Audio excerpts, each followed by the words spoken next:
6월 7일 오늘도 하나님의 말씀으로 함께합니다. 오늘은 사무엘상 18장의 말씀을 함께 나누겠습니다. 사무엘서는 제목 그대로 사무엘의 이야기로 시작합니다. 우리가 앞서 살펴보았던 대로 한나의 간절한 기도로 믿음의 아들 사무엘이 태어나는 것이 사무엘서가 전하는 첫 번째 사건이었죠.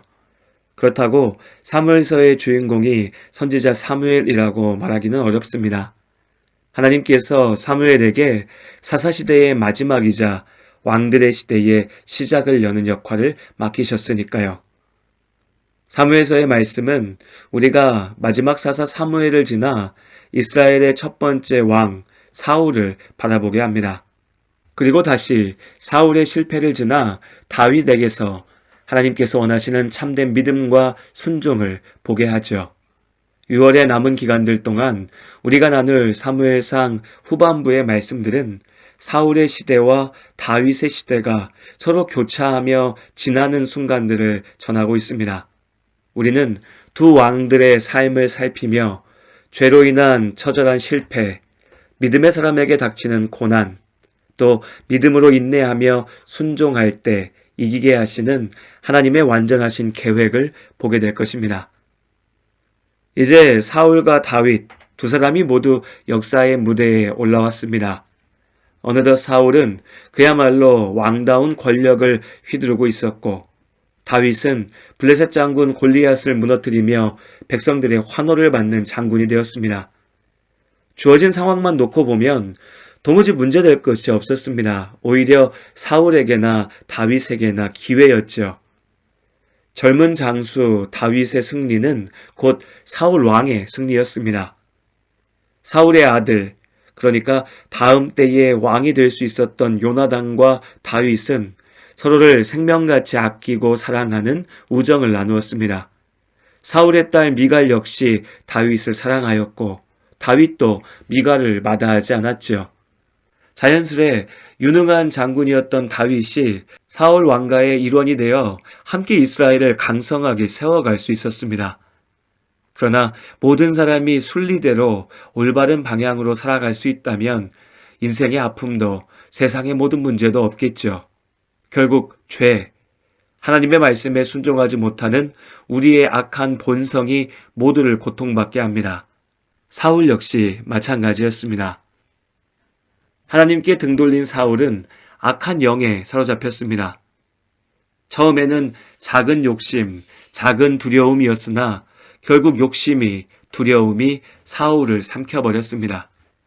그는 다윗의 성공을 시기하였고 자신의 왕자를 빼앗길까 두려워했습니다. 하나님을 떠나 세상의 권력에 매달릴수록 다윗을 향한 미움은 갈수록 커져갔죠. 사울의 죄는 다윗을 괴롭게 하였을 뿐 아니라 사울 스스로를 고통에 빠뜨렸습니다. 그는 일종의 정신질환에 시달렸던 것 같습니다. 점차 그 악한 마음을 통제하지 못하게 되었고 심지어는 사울의 마음을 평안하게 할 수 있도록 수금을 연주하던 다윗에게 창을 던져 죽이려고까지 했습니다. 사실 사울이 정말 작정하고 다윗을 죽이려고 했다면 이 자리에서 다윗이 살아남기는 어려웠을 겁니다.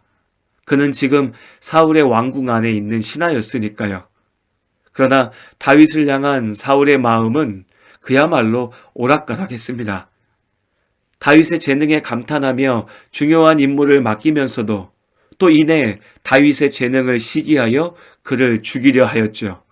자신의 딸을 다윗에게 주려고 하면서 또 그 일을 통하여서 어떻게 하면 다윗을 죽일 수 있을까를 생각했습니다. 다윗에게 위험한 임무를 맡겨 사지로 내몰았으나 다윗은 지혜와 용기로 맡은 소임을 다하였고 이스라엘 백성들은 날로 다윗을 칭송하였습니다. 죄악이라고 하는 것은 늪과 같습니다. 처음에는 주저하며 한 발을 내딛었으나 한번 발을 들여놓으면 이내 돌이키지 못하고 죽음의 순간까지 끌려 들어가게 됩니다. 사울의 악한 마음은 날로 커져갔고 악한 행동을 멈추지 않았습니다. 다윗을 사위 삼아서 블레셋과의 전쟁 도구로 사용하고 마침내는 그 전쟁에서 다윗을 죽여 없애려 하였습니다. 죄에 사로잡혀 길을 잃은 사울은 자신의 딸의 인생을 완전히 망쳐버릴 일도 서슴지 않고 저지르려 했던 것입니다. 그리고 이제 사울과 다윗의 길이 분명하게 엇갈리게 됩니다. 여호와께서 다윗과 함께 계심을 사울이 보고 알았고 사울의 딸 미갈도 그를 사랑하므로 사울이 다윗을 더욱 두려워하여 평생의 다윗의 대적이 되니라. 다윗은 하나님과 함께 하였습니다. 사울 역시도 그 사실을 알았습니다. 바로 이때 돌아와야 했습니다. 하나님과 함께하는 다윗의 곁에 있어야 했고 하나님의 곁에 있어야 했습니다. 다윗을 사랑하는 자신의 아들, 딸을 통해서라도 죄에서 돌이켜 하나님께서 맡기신 왕의 소명을 기억해야 했습니다. 그러나 사울은 오히려 다윗을 두려워했습니다. 죄악에 사로잡힌 사울에게는 다윗도 다윗과 함께하는 하나님도 그저 자신의 권력을 빼앗을 적으로만 보였으니까요. 그렇게 사울은 스스로 무너졌습니다. 망가져가는 사울을 보며 새삼 죄의 무서움을 깨닫습니다. 일상의 작은 죄악들에 익숙해지다 보면 어느새 우리는 죄에 대해서 둔감해집니다. 하나님 앞에 범죄하면서도 회개하지 않게 되지요. 죄를 끊어내고 돌아서야 한다는 사실조차 잊게 됩니다. 그렇게 죄악의 시간들이 이어지다 보면 결국 죄의 노예가 되어 하나님의 심판에 던져지게 됩니다. 예수를 믿는다 고백하는 그리스도인들 역시 죄의 늪에서 자유롭지 못합니다. 깨어 기도하지 못하고 영적으로 잠들어 있을 때, 믿음이 없고 말씀에 순종하지 못하여 영적 싸움에서 무너질 때, 겉으로는 여전히 교회 잘 다니는 사람일 수 있어도 어느새 내 삶이 죄로 덮이고 스스로를 고통 속으로 밀어넣게 됩니다. 그러나 사울의 시기로 인한 죽음의 위기 가운데도 다윗은 흔들리지 않았습니다. 하나님께서 다윗과 함께 하셨기 때문입니다. 다윗이 그의 모든 일을 지혜롭게 행하니라. 여호와께서 그와 함께 계시니라. 또한 하나님께서 예수 그리스도의 복음을 믿고 구원받은 우리와 지금 함께 하십니다. 하나님 앞에 우리 각자의 삶을 돌아봅니다. 어느 순간 죄의 늪에 발을 들여놓고 있는 나를 보았다면 지금이 회개의 순간이고 하나님께 돌아올 때임을 잊지 마시길 바랍니다. 죄와 싸워 이겨야 합니다. 예수님의 보혈의 능력으로 우리는 이길 수 있습니다.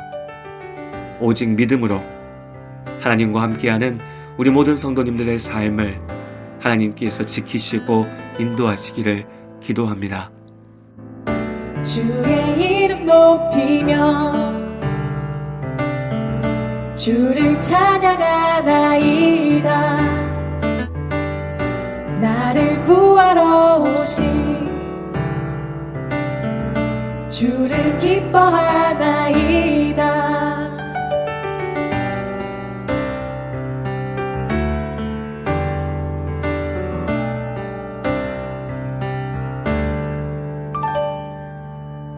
주의 이름 높이며 주를 찬양하나이다.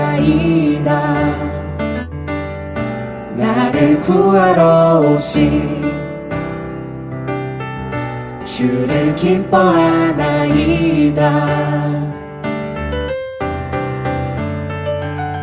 하늘 영광 버리고 이 땅 위에 십자가를 지시고 죄 사했네. 무덤에서 일어나 하늘로 올리셨네. 주의 이름 높이리.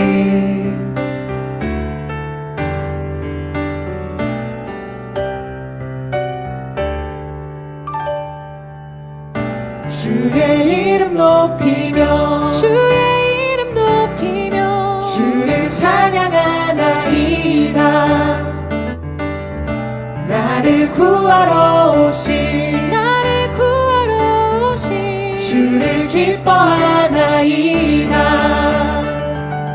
하늘 영광 버리고 이 땅 위에 십자가를 지시고 죄 사함에 무덤에서 일어나 하늘로 올리셨네.